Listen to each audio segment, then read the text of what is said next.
Hi everyone, here's Andreasnest, business coach. Last week we spoke about the time when you sit at the prospect's office and you're now ready for your sales call. What I mentioned to you last week was that I use a method called SPIN, S-P-I-N, which was developed by the Huswade Corporation. And the important thing about it is to know is that it works very, very well, or at least it did for me.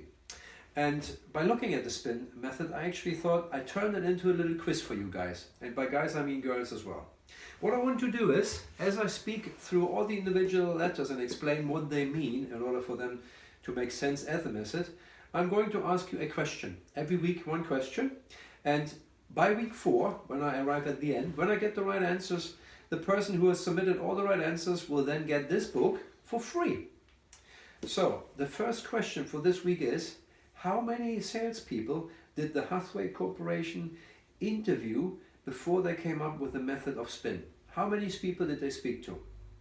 Okay, that's your first question. Let's move into the S now, which is the S from SPIN. S stands for situation.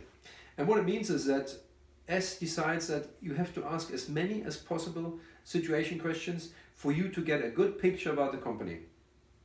Okay, what does it mean? Well, ask them a question about their business. How big is your business? How long have you been in business? What products do you sell? And if you remember, a few weeks ago, we spoke about your first call to the person when you were on the telephone and you made a few notes about the business. Now take these notes with you and use them as your anchor and go through these same findings again with your prospect and ask them questions which will elaborate a bit more on your original findings. So therefore, getting a bigger picture of the company and maybe perhaps the person that you're speaking to, because you want to build a rapport as well. You remember that.